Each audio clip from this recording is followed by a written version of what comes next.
നിങ്ങളുടെ favourite shows ഇനി ഒരിക്കലും മിസ്സാവില്ല. ഇപ്പോൾ C5 കാണും നിങ്ങളുടെ ഫേവറേറ്റ് ഷോ തികച്ചും സൗജന്യമായി. ദേവിയെ എനിക്കെങ്ങനെ മറക്കാൻ പറ്റുമമ്മേ? ഓർക്കാൻ തക്കതായ ഏത് നല്ല കാര്യങ്ങൾ ഇവക്ക് ചെയ്തു കൊടുത്തിട്ടാ നീ ആ മാധുരിയുടെ പുറകെ പോയത്?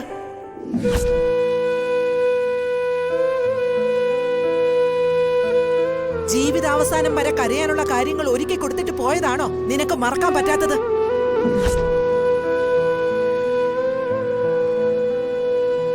എന്താടാ ഞാൻ ചോദിച്ചതിന് നിനക്ക് ഉത്തരവില്ലേ?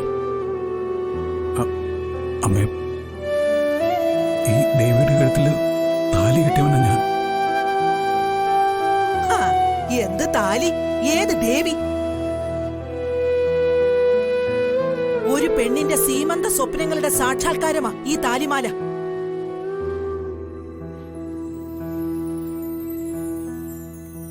അതൊരു പുരുഷൻ ഒരു പെണ്ണിന്റെ കഴുത്തിൽ ചാർത്തുന്നതോടെ അവരിരുവരും മനസ്സുകൊണ്ട് ഒന്നായി എന്നർത്ഥം. അങ്ങനെ നടക്കുന്ന കല്യാണം കടലാസിൽ എഴുതി ഒപ്പിടുന്ന ഒരു എഗ്രിമെന്റ് അല്ല. മനസ്സും ഒന്നായതിന്റെ രേഖയാ. ദൈവസാക്ഷിയായ ഉടമ്പടി. ആ ഉടമ്പടി നീ തെറ്റിച്ചു. കെട്ടിയ പെണ്ണിന് കണ്ണീര് മാത്രം കോമ്പൻസേഷൻ കൊടുത്തുകൊണ്ട് നീ മറ്റൊരു പെണ്ണിന്റെ പിറകെ പോയി.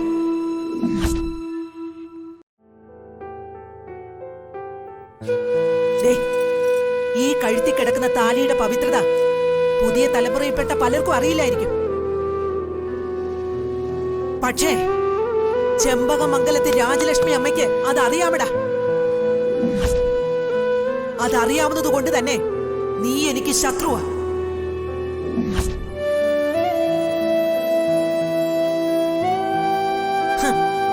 ഞാൻ എന്തെങ്കിലും നിന്നോട് ക്ഷമിക്കുമെന്ന് ഈ ജന്മത്തെ നീ പ്രതീക്ഷിക്കേണ്ട. എനിക്ക് അംഗീകരിക്കാവുന്നൊരു തെറ്റല്ല നീ ചെയ്തത്.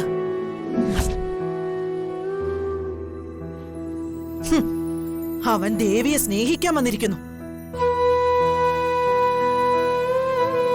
അവളുടെ മനസ്സ് തകർത്ത് കളഞ്ഞിട്ട് അവൻ ലോഹ്യം കൂടാൻ വന്നിരിക്കുന്നു.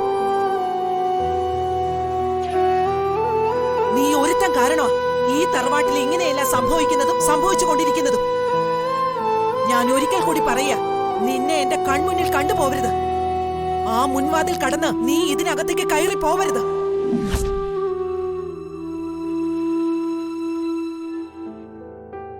ആകെ തകർന്നു നിൽക്കുന്ന മീനാക്ഷിയെ ഇനിയും വിഷമിപ്പിക്കേണ്ടെന്ന് കരുതി നിന്നെ ഞാൻ ഇറക്കി വിടുന്നില്ല.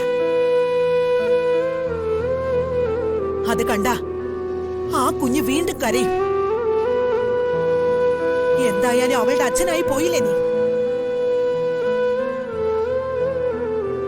അതുകൊണ്ട് നിനക്ക് ഞാനൊരു ഔദാര്യം ചെയ്യാം.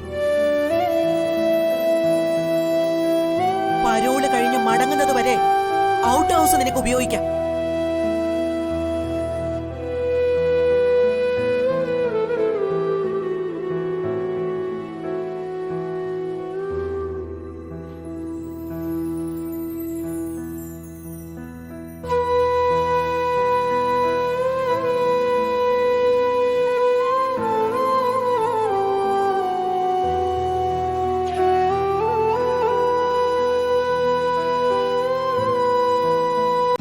ഡൗൺലോഡ് ചെയ്യൂ C5 ആപ്പ്. കാണൂ എല്ലാ എപ്പിസോഡുകളും സൗജന്യമായി.